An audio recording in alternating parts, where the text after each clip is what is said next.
Bismillahirrahmanirrahim. Assalamualaikum warahmatullahi wabarakatuh. Subhanallah walhamdulillah wa la ilaha illallah wallahu akbar. La hawla wa la quwwata illa billah. Allahumma salli ala Muhammad wa ala alihi wa ashabihi ajma'in, amma ba'du. Semoga Allah yang maha gagah, yang mengaruniakan segala potensi kebaikan pada diri kita bisa tampil dalam hidup ini, mengoptimalkan potensi ini sehingga menjadi contoh kebaikan dimanapun berada. Alangkah beruntungnya orang-orang yang menjadi contoh kebaikan, karena setiap kali dia ditiru kebaikannya, selain yang bersangkutan mendapat pahala, beliau pun akan mendapat ganjaran tambahan dari amal-amal yang dilakukan oleh orang lain tanpa mengurangi pahalanya. Dan alangkah pilihnya jikalau kita hidup menjadi contoh keburukan, karena setiap yang meniru keburukan kita, nauzubillah, kita pun akan menanggung dosanya. Pernah ada sebuah khutbah di salah satu masjid raya, khatibnya mengatakan begini, ada seorang laki-laki bertanya, di mana wanita yang suka nakal itu, wanita pezina maksudnya.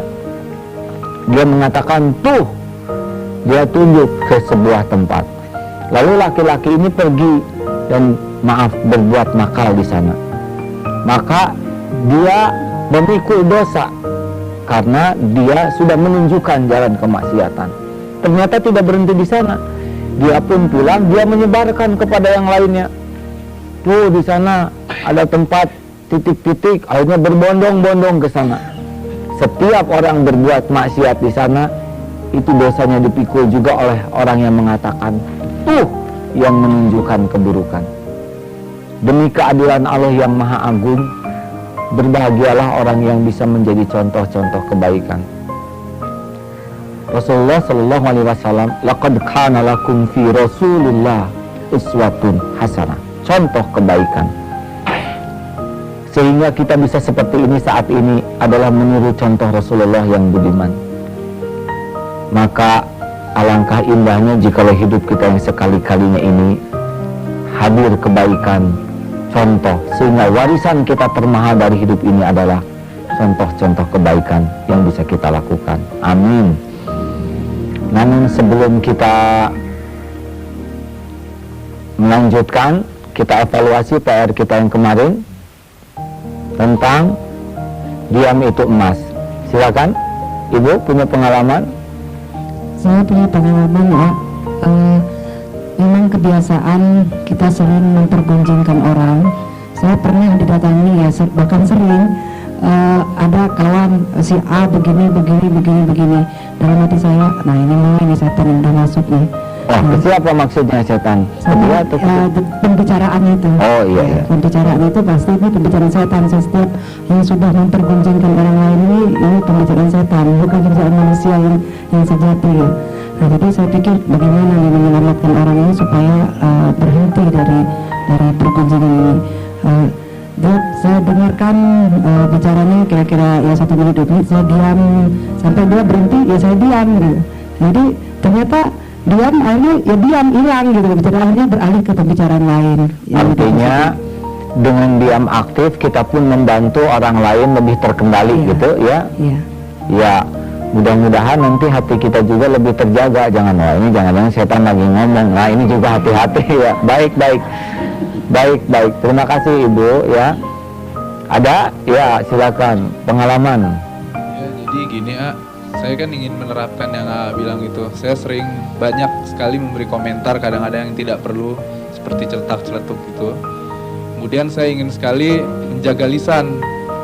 Cuman yang terjadi, teman-teman saya malah saya dibilang sok cool, malah nggak pantas lah katanya, nggak pantas lo diem. Jadi kadang-kadang saya bingung, saya komentar mereka nggak setuju, saya jadi pendiam juga.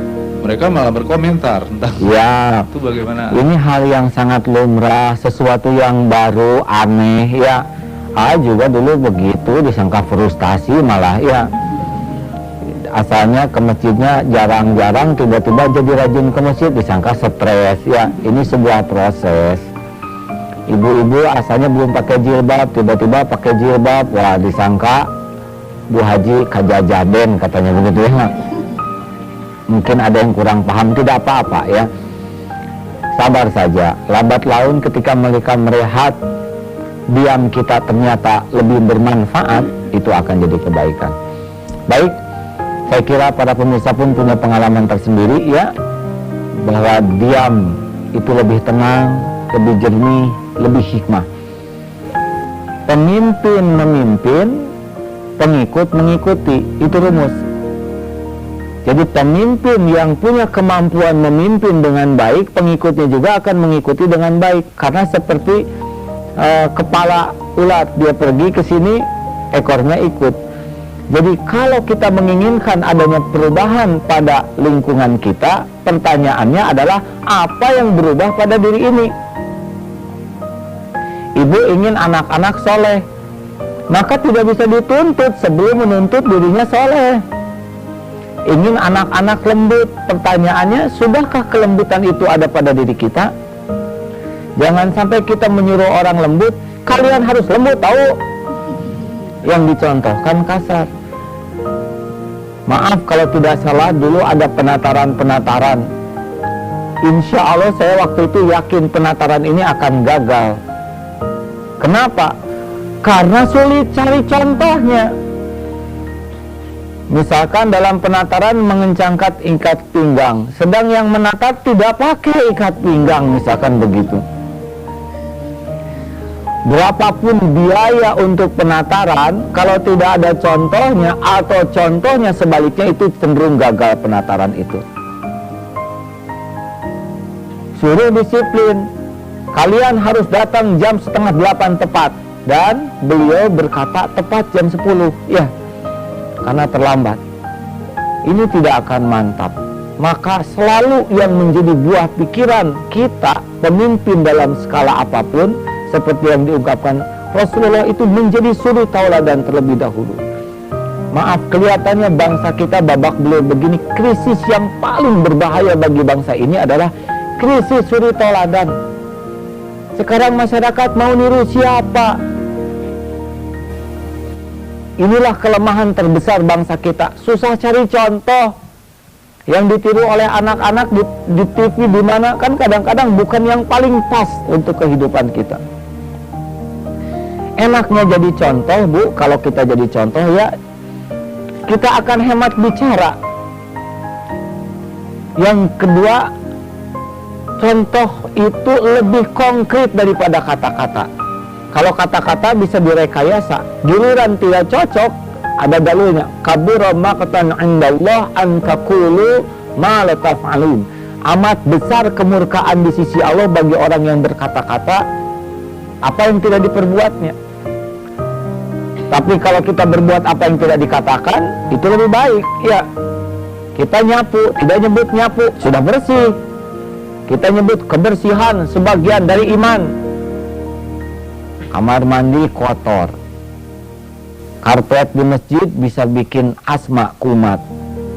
Padahal pada saat yang sama kita berkata kebersihan sebagian dari iman. Hati-hati. Dengan memberi contoh, orang bisa merekam, tidak hanya dengan telinga, dengan mata, lebih akurat.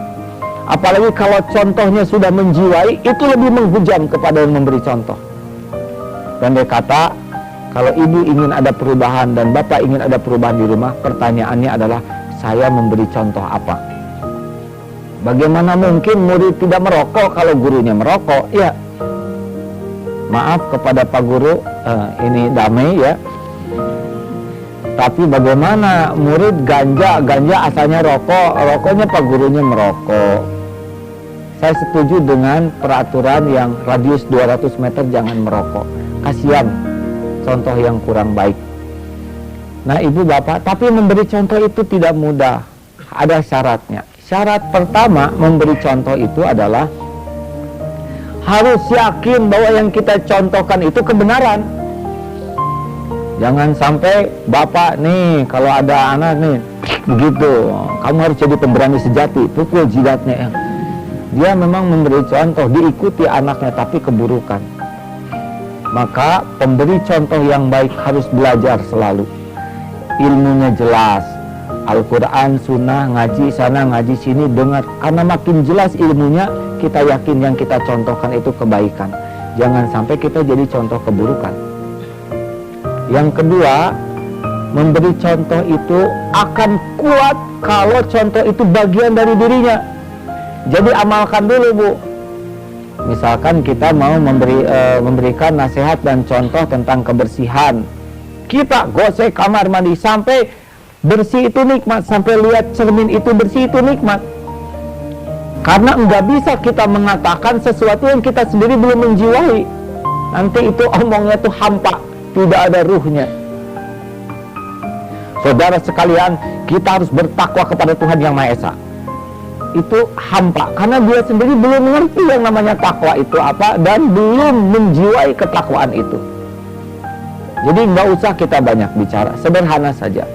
Berbuat, jadikan apa yang ingin dijadikan contoh itu bagian dari diri kita. Imam Hasan Al-Basri dimintai fatwa untuk membebaskan budak, tapi beliau Jumat pertama enggak, Jumat kedua belum juga, baru Jumat ketiga ada keluar fatwa. Akhirnya para budak yang dibebaskan itu memang berterima kasih, hanya bertanya, Syekh, kenapa baru Jumat ketiga? Begini saudaraku, saya tidak punya hamba sahaya. Akibatnya seminggu pertama saya mengumpulkan uang supaya saya bisa membeli hamba budak beliau. Sesudah saya beli, minggu kedua baru saya bebaskan.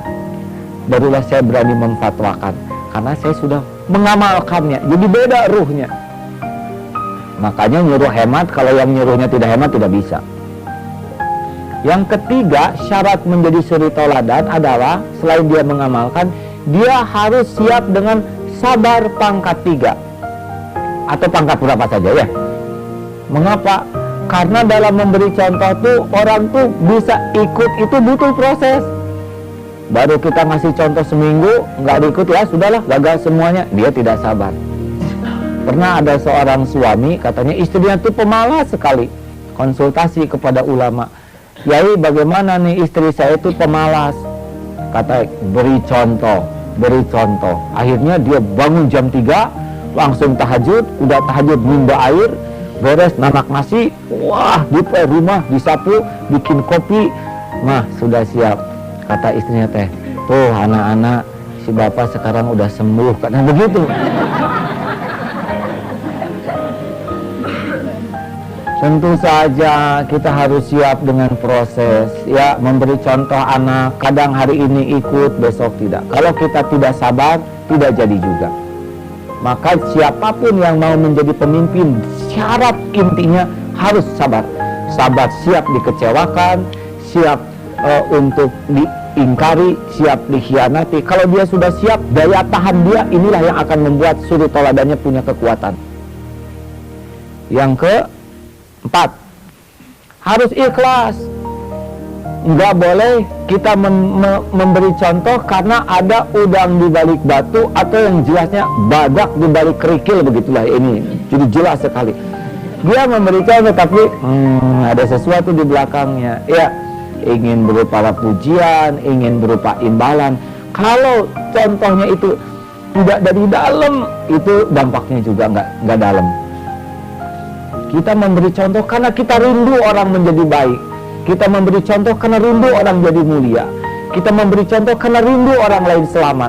Kita ngebersihin masjid, ngebersihin halaman supaya orang niru, bukan supaya kita dipuji. Makanya syarat yang kelima, jangan sampai ujub kalau orang sudah ikut. Oh, tiba-tiba lingkungan jadi bersih. Ya, beginilah hasil saya memberi contoh ya. Hilang pahalanya. Tuh lihat sekarang tetangga semua ke masjid. Karena saya sih yang ngasih contoh. Dia harus dikasih contoh itu.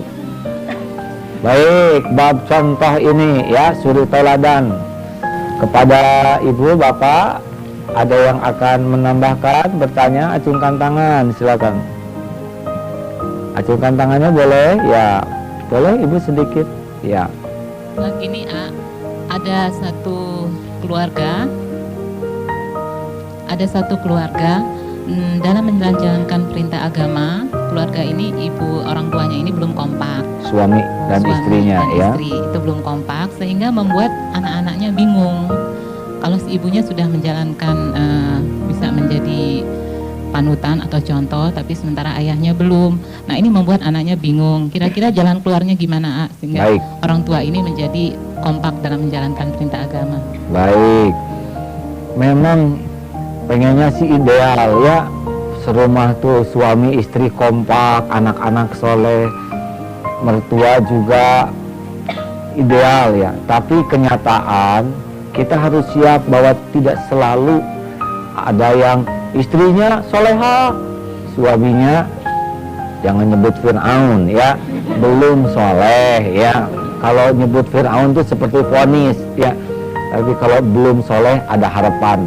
Ada suaminya tekun, Masya Allah, istrinya aduh itu mah dia harus punya shopping center sendiri ya, dan cadangan bibir yang banyak karena selain bumi belanjanya. Ada ibu bapaknya rajin pengajian, suaminya juga aktivis, anaknya tidak keurus, Masya Allah itu bikin malu-malu orang tua. Hamil di luar nikah, berantem, ada yang ngambil barang orang lain, ada yang anaknya soleh, ibu bapaknya belum, itu ya dilarang, kamu jangan pakai jilbab, nanti seperti ninja, susah jodoh, wah segala macam, susah kerja. Ada yang ibu bapaknya baik, mertua ikut campur, aduh. Ada yang adik ipar. Memang semuanya ini adalah episode ladang amal bagi orang yang sudah dibukakan hatinya. Ada yang dapat anaknya, sudah tekadkan saya, ya Allah engkau sudah selamatkan saya, tolong beri kemampuan saya menjadi cahaya. Ada yang dapat istrinya dulu, ada yang suaminya. Dia harus menebarkan cahaya karena dia soleh bukan karena kehebatan dirinya. Dia soleh adalah Allah yang memberikan hidayah dan taufik ya. Jadi nggak boleh merasa hebat sendirian ya, tapi saya hutang kepada suami. Ini tadi juga ada pertanyaan, suaminya begernindo kalau dalam bahasa Sunda, apa dalam bahasa Inggrisnya ya atau Indonesianya? Oh, ada sih puber kedua nggak sih Bu? Tahu dari mana? Nah ini pertanyaannya memojokkan, tidak boleh ya. Idealnya kalau suami misalkan sedang cengos, itu namanya tuh ya, apa ada tidak bonafit memang cengos ini ya, sedang tergoda, maka istri memposisikannya jangan melihat suami itu sebagai musuh, tapi sebagai orang yang harus dibantu. Kan setan bisa kapan saja menggoda, betul tidak?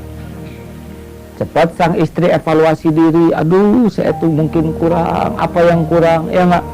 Jangan, sudah sebaik gini tetap cengos, itu tidak menyelesaikan masalah. Harusnya seperti orang yang kecemplung, diraih, kemudian sesudah evaluasi diri, memperbaiki diri sekuat-kuatnya, meningkatkan keramahan, meningkatkan kesejukan di rumah, meningkatkan sehingga suami meningkatkan doanya, sehingga suami kan bisa membedakan ini cengok, ini begini, ternyata oh istri lebih ini mah kalau kita tidak siap suami jadi musuh, pulang penuh dengan ancaman, misalkan pakai pemukul kasti di rumah, makin horor ya. Nah ini dilihat oleh anak-anak, anak-anak akan lebih mengerti nanti bagaimana menyelesaikan masalah ya. Maaf, silakan laki-laki. Ikhwan, ada yang akan bertanya? Bapak, bagaimana? Maaf, mikrofonnya silakan. Iya. Selaku bapak nih, bagaimana perasaannya menjadi suri tauladan di rumah? Apa kendalanya, Pak? Seperti minggu lalu ya, dikatakan diam itu emas. Nah, saya sudah jalankan, saya coba untuk menjalankan. Bagaimana diam itu? Ternyata diam itu merupakan suatu hikmah tersendiri. Hikmah tersendiri. Hikmah tersendiri, kami diberi ketenangan jiwa, ketenangan batin, dan rumah tangga pun juga. Dan menular ya, suasana rumah juga jadi lebih tenang. Ke anggota keluarga. Nah ini yang kami terapkan di rumah. Dalam skop kecil rumah. Mudah-mudahan kita bisa menjalar ke luar rumah. Alhamdulillah, ya, baik. Dan terutama terima kasih nih Pak, dan memang menular itu ya, orang tuh mau tenang juga. Nah, saudara-saudaraku para pemirsa yang budiman, jadi siapapun yang menjadi pemimpin dalam skala apapun, jangan dulu menyalahkan orang lain, karena orang lain tuh prinsipnya menduplikasi pemimpinnya. Menduplikasi tuh memfotokopi pemimpinnya. Kalau nanti ada di antara saudara yang menjadi para pemimpin, ya tolonglah, pertanyaan tiap hari setiap kali bercermin adalah, saya memberi suri tauladan apa kepada anak-anak saya. Kalau para kiai, para ulama, saya memberi tauladan apa kepada umat. Kalau para guru, saya memberi contoh apa untuk para muridnya. Ini PR-nya, ya. Tolong tanya, saya itu memberi contoh apa? Saya itu menyesatkan atau tidak? Kalau para pemimpin negara, bangsa, saya memberi contoh apa kepada rakyat? Tanggung jawab. Setiap orang menyuruh kita, kalau kebaikan insya Allah pahala, kalau keburukan itu bisa jadi dosa. Nah, para pemirsa yang budiman, daripada kita sibuk menuntut orang lain, menuntut anak, menuntut siapapun, lebih baik marilah kita menuntut diri sendiri. Ya, insya Allah Bu, PR-nya ya, setiap kali bercermin, saya tuh ibu-ibu centil atau tidak? Saya dengan cucu apa bedanya? Cucu mudah tersinggung, nenek mudah tersinggung. Kalau begitu saya gagal jadi nenek. Bapak juga begitu. Saya tuh ngasih contoh apa? Anak-anak saya jadi keras kepala, jangan-jangan saya ngasih contoh. Bagaimana cara saya berbicara di rumah? Maka mulai membangunkan ibu ya, bangunkan anak pakai sopan. Nak bangun, karena itu jadi contoh. Kalau Wawan bangun, itu persis jadi contoh.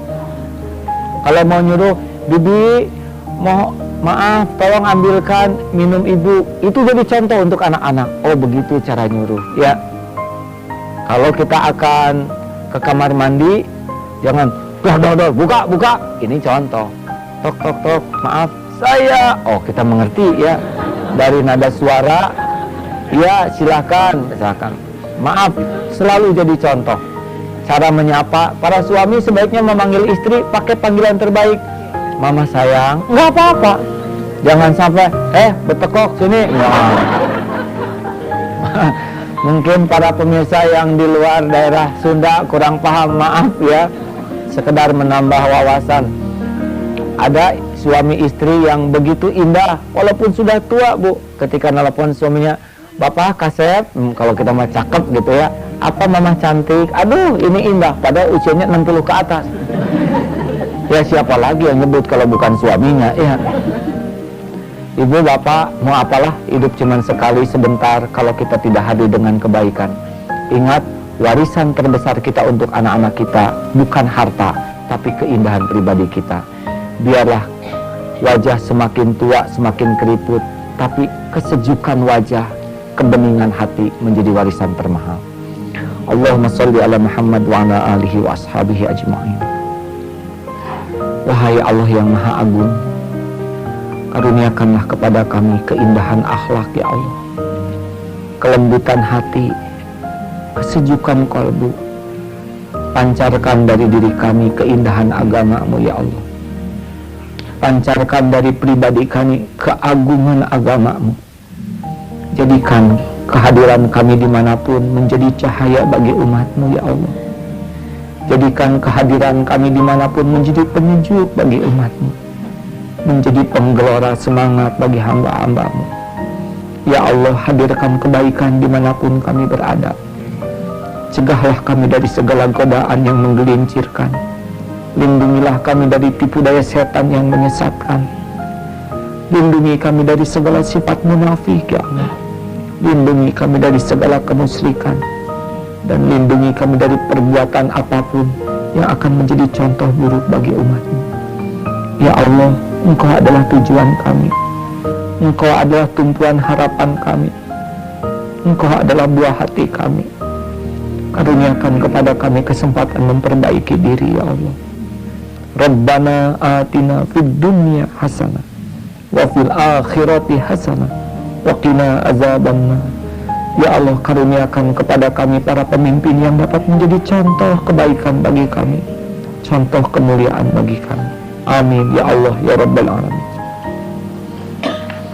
Demikian para pemirsa yang budiman, semoga Allah mempertemukan kita kembali dalam kesempatan yang lebih berkah. Assalamualaikum warahmatullahi wabarakatuh.